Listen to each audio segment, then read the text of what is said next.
Oh. Hello, everyone. Welcome back to week 4 of the Football House. Sam Basil joined alongside Jake Zimmer, Cole Hughes, and Mike Gilly. We've got you somewhere in StreamYard land. There you are, looking great. And so we're going over. Oh, and there you go again. Then you're gone again, and now you're back.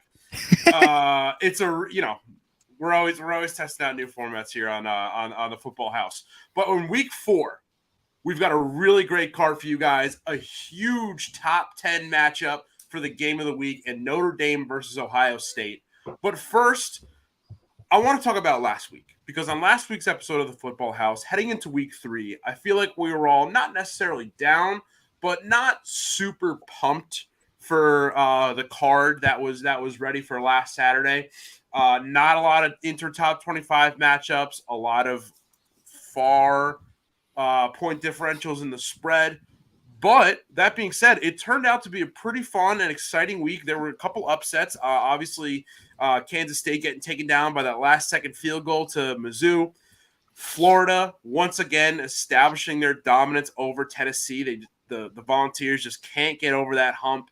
And Alabama showing some signs of trouble. So before we get into some of those topics, guys, what were some of your favorite moments from week 3? Starting off with you, Zimmer, or Cole. You got it. I'll let Cole go first here. Yeah, the Colorado State game, I know we talked a lot about that last week. There was obviously some bulletin board material heading into that game. And we thought that Colorado and Coach Prime, they were going to, college game day was there. We thought they were going to ball out and embarrass Colorado State, but they almost ended up losing that game. I don't know if you guys watched the entire game. It went pretty late, but I stayed up and watched it. And what a game! It came down to the wire, went into OT. Colorado in the last few minutes, they had to go, I think, 98 yards or 95 yards, whatever it was. And Shedeur Sanders looked unbelievable on that drive, drove them down the field, tied the game. They went for 2.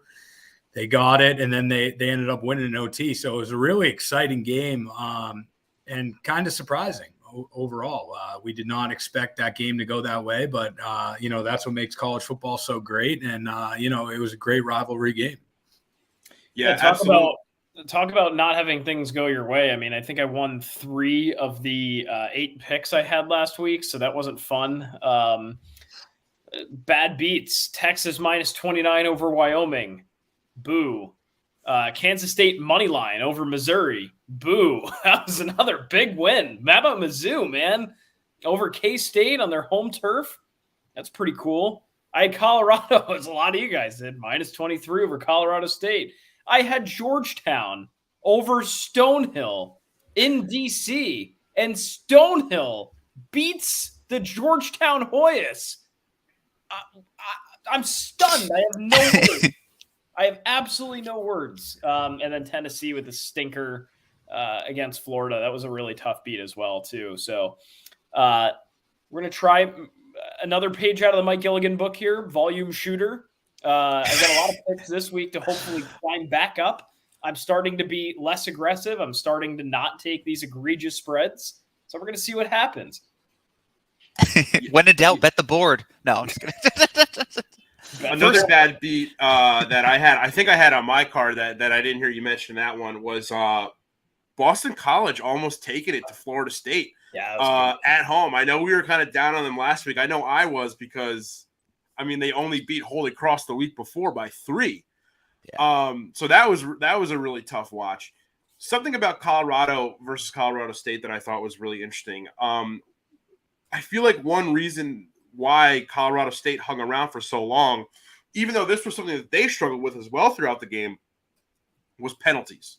I have watched every Colorado game so far this year, and it seems like every time this team has something good going for them, they can't avoid just catching flags. And look, I think they turned the tempo. I think there are certain teams that kind of thrive in a lot of sports in an environment like that. If they can, draw some fouls or flags and up the intensity, so at the same time their opponent is drawing costly fouls or flags, I think it could work to their favor. But if you look at week 1 in the TCU game at halftime, they asked Coach Prime heading into the locker room, what is the biggest thing your team needs to clean up right now? And he said penalties. We're drawing way too many penalties. And he called it in game 1, and I have to admit they haven't really fixed it since. They are below the top 100 in FBS right now in terms of total penalty yards per game. And I know that they're a good team right now. They're an exciting team, but I think going throughout the season, especially if they start moving into Pac-12 championship game territory, that's going to be a huge kryptonite for them going forward. So I thought that was really interesting as well. Yeah, I agree. Just watching that game, I mean, you could just tell that they were extremely undisciplined, shot themselves in the foot a lot with some rough penalties.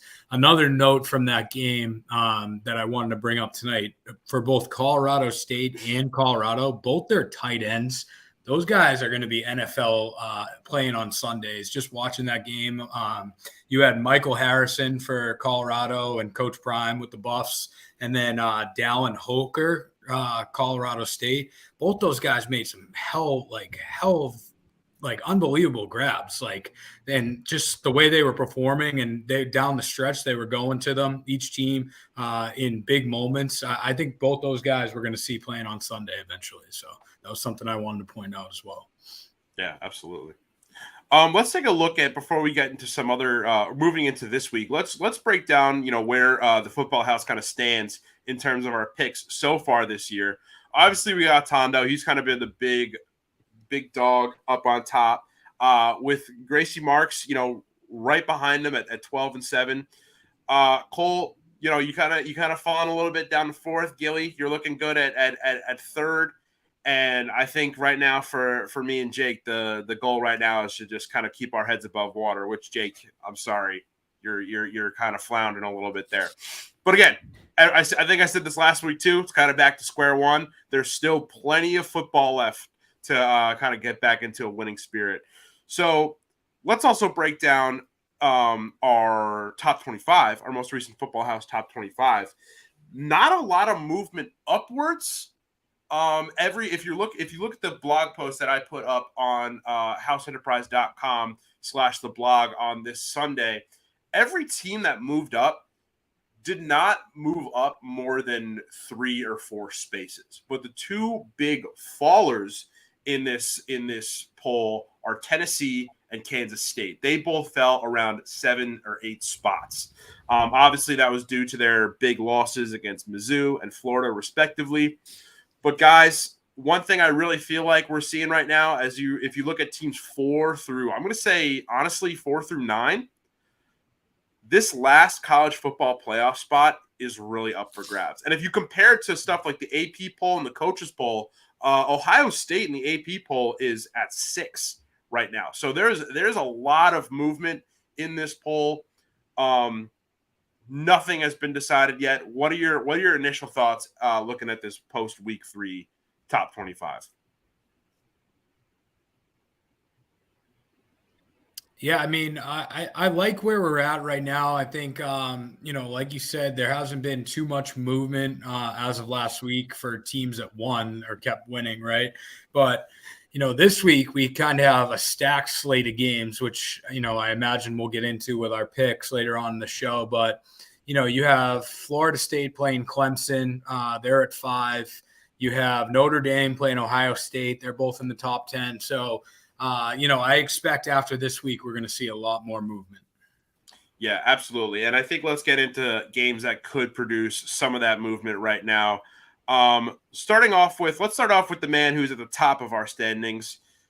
Gilly, you want to take it away and show us your card? Give us your FBS and FCS lock of the week, your standard picks, and then hold off on your game of the week. That sounds good. All right. And I have not submitted these to our little group here, so I apologize for holding my cards close to my chest, if you will. I've been digging it out in terms of the trenches of negotiating for a car, so it's been a little occupying my time this week. However, I had a decent week last week. I'm going back to the well, though. Penn State, once again, minus 14.5 is where the line last was yesterday, I believe. So I'm going back to that. I think as much as I wanted to believe in Iowa, I'm struggling. And I know that the OC there, Ferentz, right? He's got the clause in his contract where he needs to score 25 points a game to get an extension. I don't think that's happening. If he has not averaged that thus far, it's not looking likely. So I'm coming to grips with that myself, and that's why I'm going to Penn State. I think this is their coming out party, and this is potentially their chance to emerge into the top 4 if Ohio State falls to Notre Dame. I kind of like Rutgers plus 24. I feel like I may regret that watching that game. That's going to be an ugly one where I just need a backdoor cover against Michigan there. But Michigan did not look as dominant last week, so that's kind of my logic with that one. I think Rutgers defense is better than you'd think. In my opinion, at least. So yeah, it's not the Rutgers joke of late, but yeah, you're right. I mean, Michigan's caused a couple issues already for us. This one, I don't know if I love it or hate it, but I'm putting it on my card anyway. I'm going Oklahoma minus 14 or minus 14.5, depending on where you're shopping that. I'm just good with that. Cincinnati, I'm down to fade at this point. Then I do have Colorado plus 21, which I kind of hate just saying that out loud, but I can't help but go for the ride here. There's going to be a moment where we fade Colorado and we all make a lot of money. I just don't think that moment has arrived yet. Bama minus 7. Then I do have Utah minus 4.5 is where I saw it. Then a couple overs. One over. Penn State, Iowa over 41. I think that's egregiously low. I know that we respect Iowa's defense. I just think that Penn State is going to run it up a little bit. And Texas Baylor under 51.5. I think both defenses are pretty good, and I can't really drum that one out to be anything other than a low scoring game. So yeah, I love that card. It brought up a couple things that were kind of racking my brain heading into the show and a little bit earlier this week. You have Alabama covering, but right now is not the best time for the Tide. I would say that loss to Texas and then that really weird game against USF where they were, I believe, tied at 3 at halftime. After that game, they dropped out of the top 10 in the AP poll. They are currently 10th in the football house. I'm sorry. They are currently 11th in the football house poll. And in the AP poll, they sit at 13th. This is their first time out of the AP top 10 in 8 years. A lot of people are pointing to the quarterback situation, but it seems like you could point to any facet of their offense, and it's really a problem. It's not producing wins for Alabama, or it's not producing solid wins for Alabama, I should say. So for you guys, do you think shaking things up at quarterback is the answer for the Tide right now, or do you think it's a top-down issue? Well, I think last week showed us that they shouldn't be switching up the quarterback, right? They had their original starter in week 1, and I know they lost to Texas, but they were 3-3 at half, like you said, against South Florida last week. I mean, with their, second and third string quarterbacks playing. So I definitely think they need to bring back, the starter, Milroe, and, give the kid another shot. But I really do think this is an important week for them. I mean, people are starting to doubt them. There's a lot of questions going on. I mean, people are saying that it shouldn't matter who's at quarterback for Alabama. They're Alabama. They should be steamrolling teams, and that just hasn't been the case. So there's definitely some issues going on there. But on the bright side, I mean, they're starting conference play this week. Nothing really matters until you start conference play. I mean, you got the win against USF. It might not have been pretty. You're still 2-1 on the season. Losing to Texas is not the worst thing right now.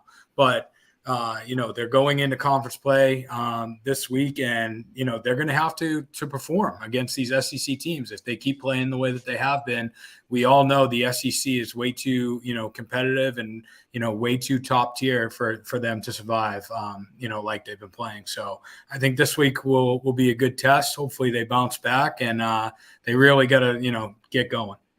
Yeah, it's very hard for an SEC champion to miss the college football playoff, no matter how your season started.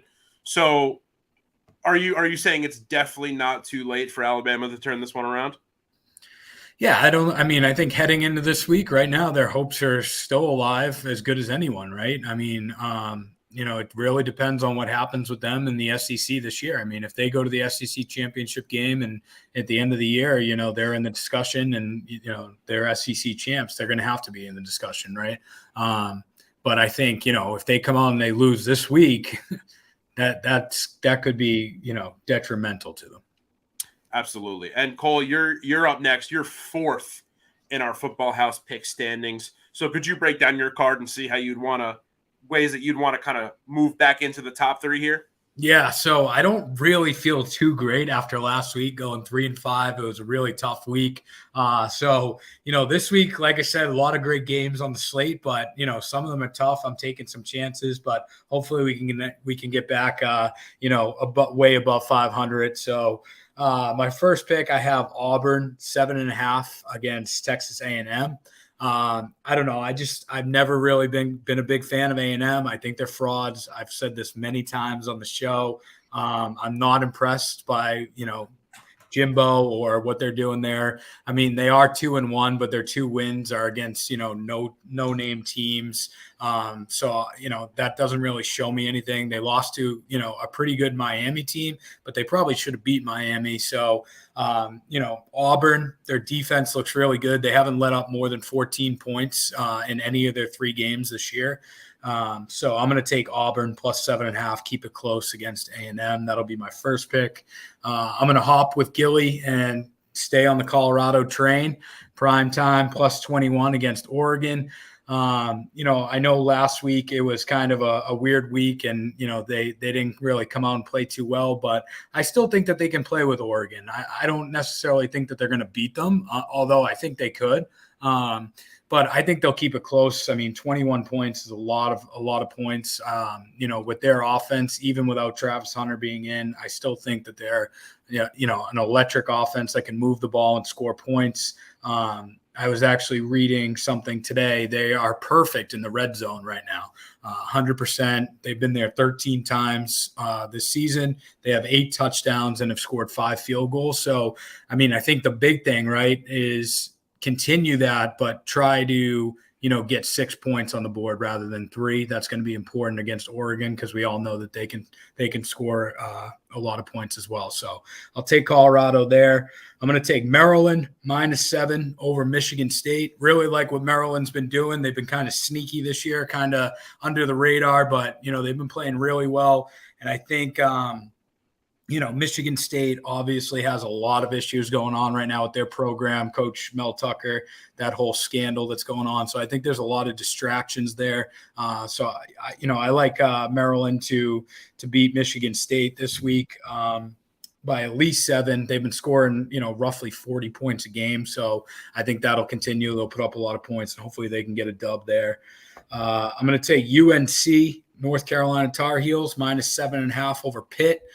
Another team that's been performing pretty well. This is their first game in conference play, like Alabama. They're going to be playing Pitt this week in the ACC. I mean, Pittsburgh last week, I took them to win the backyard brawl. They got embarrassed by West Virginia. They didn't even put up a touchdown.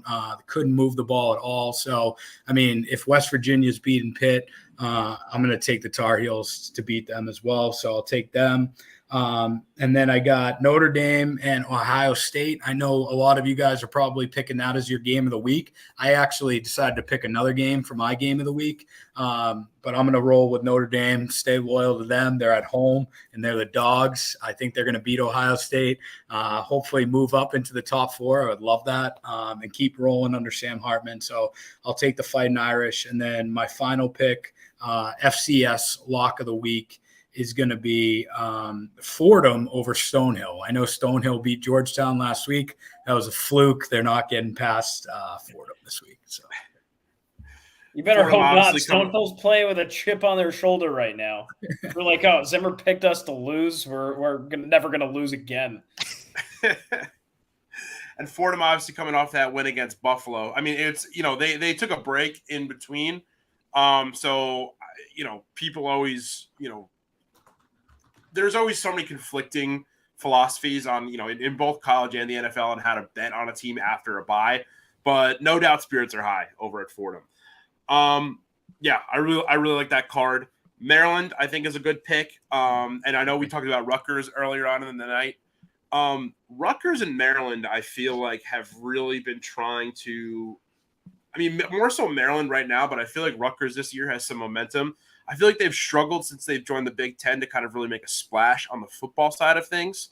But who knows? I mean, maybe this string of wins that both these teams are putting together can really mean something for, the new bi-coastal Big Ten. Yeah, I like Rutgers this week. I think that's a good pick that Gilly took. The only thing that worries me a little bit about that is Jim Harbaugh is coming back from Michigan this week. He'll be back on the sideline. So that's a factor to think about. And I also forgot to give you guys my FBS lock of the week. I have FSU Seminoles -2.5 over Clemson.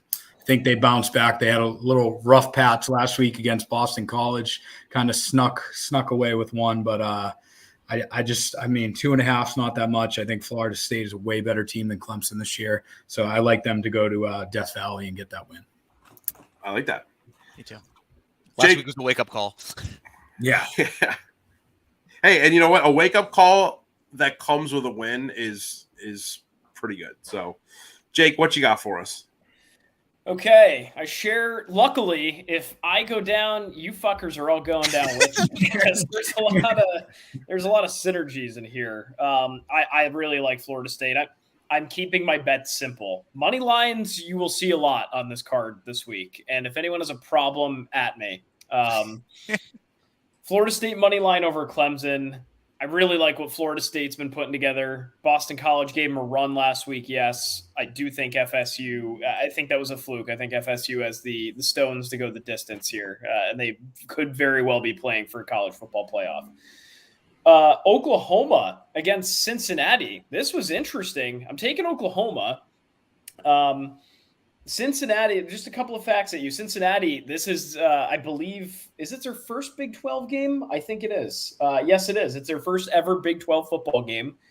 They've won 22 of their last 23 home games against conference opponents, and I couldn't care less. That ends today, or this week, because they played cakewalks in the American Athletic Association. Meanwhile, you have the Sooners who are tearing it up. They're outscoring opponents 167-28 right now. That's insane. Yes, the competition wasn't that great, but they're blowing these teams out. I might even add an over to this too. They scored 73 points in one game and 66 in the next. I mean, that's insanity. They are 4-0 against the spread. Their last 4 games as well. So, but I'm taking money line there because I'm playing safe this week. Miami -23.5 over Temple. Another one I really like. I'm sort of just going with my gut on a lot of it. Like, Miami has not let me down really too much. Oklahoma has not let me down. They blew the floor off Tulsa last week. So I'm going to add Miami in there. Just one better football team than the other. I like the Utes -4.5 as well over UCLA. Really like that pick. I think it was Cole that mentioned that. Florida, this is the one big, like really big spread that I'm going to take, and it's Florida over Charlotte, 27. Again, that's a situation. Florida's just coming off a huge victory, and Charlotte they are what they are. So give me Florida -27.5. I'm also going to take the Horns, Texas, money line over Baylor. Keeping it real simple, boys. Just trust your gut, right? That if it sounds right, it's probably going to hit. And guess what? Some of you guys had a lot of my picks on your card. So I'm dragging you all down but of course I'm trying to lift everybody back up. I need to get back, like tread a little bit of water to stay afloat here. Locks, number 9 in the nation in a lot of different polls in the FCS, William and Mary takes on 0-3 Maine. I'm taking William and Mary, man. That's an easy one. I got to stop overthinking with this Georgetown Stonehill stuff. Come on. And then I actually really like the Alabama money line pick over Ole Miss this week for my FCS or for my FBS lock of the week. That I really do think Alabama has got to prove a lot of people wrong. This is going to be a huge make or break week for them, especially with their quarterback situation going on. I think the kid figures it out. I think they're going to take a game from Ole Miss and shut everybody right up. And I do think they can cover it. I think it's a -7 depending on where you shop at. But yeah, this has gleamings of Alabama money line for me. And that's a card. We're going to get back to it, folks. I like it. That is a card. I a little chalky at the end. A little chalky at the end. A little taste of chalk, but that's okay. It's going to be a chalky endeavor. That's all. I do like the Florida pick. I mean, they really impressed last week watching that game. I mean, I took Tennessee going into that game, but I didn't feel great about it. They impressed me last week against Tennessee. I mean, they looked dominant. They on both sides of the ball, they played really well. So I think that'll carry over that big win, and they'll probably blow out Charlotte. So I like that. I would also like to publicly apologize to the Bowling Green Falcons, who I said had no chance of covering, 41 points against Michigan last week, and they only lost by 25. So I have been made a TikTok and a meme out of, and I called it. I said, wouldn't this be funny if they cover and I just become a meme? It's fine, everybody. So I won't add this to my card yet, but I will be thinking about Bowling Green +13 against Ohio this week, just in memoriam.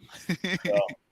I have to admit, Zimmer, I feel bad about that as well, because I feel like we really teed it up as you were riding against Bowling Green. It was all, but I sacrificial lamb. I took the fall for this group. Hey, look! I also was on the video on record saying, no, there's no chance. But I would do it again. I would do it again for this group. Hey, look! My lock of the week last week was Wake Forest -14 over Old Dominion. They beat them by 3, and they got away with it. So I'm right there with you, buddy. So I owe them an apology. We should have to add the people we spite, like the programs that we spite the most in weeks prior. We should be forced to add them to our card the next week. I'm never apologizing or taking A&M, so that's not happening. Cole's like, no, I'm not doing it. Play better football. That's what football is about, right? It's about growth. It's about improving ourselves. So, hopefully we can take some of that spite and bottle it up into a little, positivity. Unless you're Cole with A&M. I'll break down my card. A lot of shared picks with you guys. I think I like when we're all riding together. I like this synergy. So let's break it down. I'll start off with my locks of the week because I think those are the most different than you guys. I've got Syracuse -13.5 over Army as my FBS lock of the week. Syracuse, if you're a New York football fan, they're fun. If you're from upstate New York, it's fun. And also, if you like to bet against, or if you like to bet on consistent teams, Syracuse is 3-0 against the spread. Look, they beat down on FCS Colgate and Western Michigan, but I think they've still got some good wins. That Purdue win was pretty good, and I think they're going to get another good one against this Army team. Army, I think, has been improving, over the last decade or so. I mean, they finally kind of brought back, a presence in the Army-Navy game. But if you look at how they play and their stats, they're still playing that ground-heavy, just run the ball, don't throw kind of game. I went back. I was on Football Reference today trying to prove myself wrong here. I had to go back like 6 or 7 years before I found an Army team in which their pass yards per game was even close to their rush yards per game. It's the numbers, the difference between these numbers is absolutely insane. And look, when they're playing against FCS teams, it works, right? Because it's like you got an FBS O-line and they're just paving the way for a running back to just put up like 56 points from scrimmage on the ground. But it does not work against a team like Syracuse. Say what you will about Syracuse, but look, they're a Power 5 team. They play Power 5 programs. They beat a Power 5 program last week. So I'm going to take them -13.5 with their much more diverse offense against a one-note Army team that's been one note for a very long time. My FCS lock of the week, I'm also going a military school, but I'm going to pick a military school to win this one, and that's why I'm going the Citadel over South Carolina State. I love matchups between winless teams. I feel like it is, it could be their Super Bowl. It's a game to stay out of irrelevance. So I'm going to take the Citadel, that's 0-3 right now, to beat an in-state rival, South Carolina State, who is also currently 0-3. The Citadel has never lost a game to South Carolina State, although they haven't played each other in a long time. They haven't played each other since 2001. This is their 5th meeting all time. And I don't know. I like how these cadets are playing. I don't think their fans are, but I do. So that's why I'm taking them. My pick, my standard picks for the week: Penn State minus 15 over Iowa. I think you guys kind of hit it home. Why? The playoff picture is not as clear as we thought heading into the season, and I think Penn State, if they could put together some Big Ten wins, potentially even make it to the Big Ten championship game if they win the division, I think they have a real shot. I think they have a real avenue into the college football playoff. App State, Wyoming. This is a really good App State team. They put up 34 points on UNC. This UNC team was looking really good, led by Mac Brown, and they were sweating in this game against Appalachian State. And I know Wyoming put up some points on Texas. They kept it a bit close. I just like them. I like them +3. And then I'm going Boston College +14. I really want these guys to get a win. I think they've really been clamoring for it. I think they really, they have a couple wins this season, but I think they really need another solid win after just getting teased a little bit, almost beating Florida State. So I'm going to take them against the spread. And now let's get into our. I know Cole kind of challenged for a game of the week pick. Do you want to break down your nominee for game of the week? Yeah, sure. So a lot, like I said, a lot of you guys had Notre Dame, Ohio State, which is totally understandable. Great game. But another game that kind of stood out to me that is going to be, really interesting and fun to watch is actually out in the Pac-12. We have Oregon State versus Washington State. So 2 undefeated teams, that have been playing pretty well, and I think they match up well against one another. So really excited for that. DJ Uiagalelei, I think is how you pronounce it. He was obviously at Clemson and then transferred, went to the portal. He's been at Oregon State. He's been tearing it up. He's been fun to watch. So it's good to see him bounce back, land on his feet. Washington State, really good offense. I think they're ranked 7th overall in total offense, can put up a ton of points.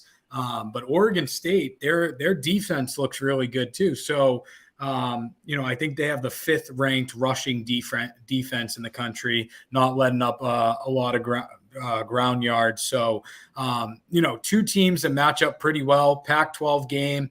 I think it's going to be a fun one to watch. So, I'm going to take Oregon State in this one. The spread, I believe, is – what was it?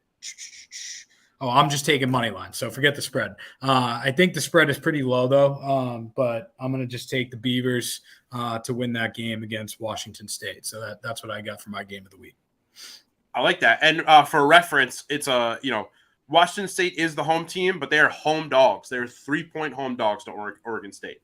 Okay, so over/under currently set at 59. Mm-hmm. And for the rest of us, I think we're all in agreement on our pick for game of the week.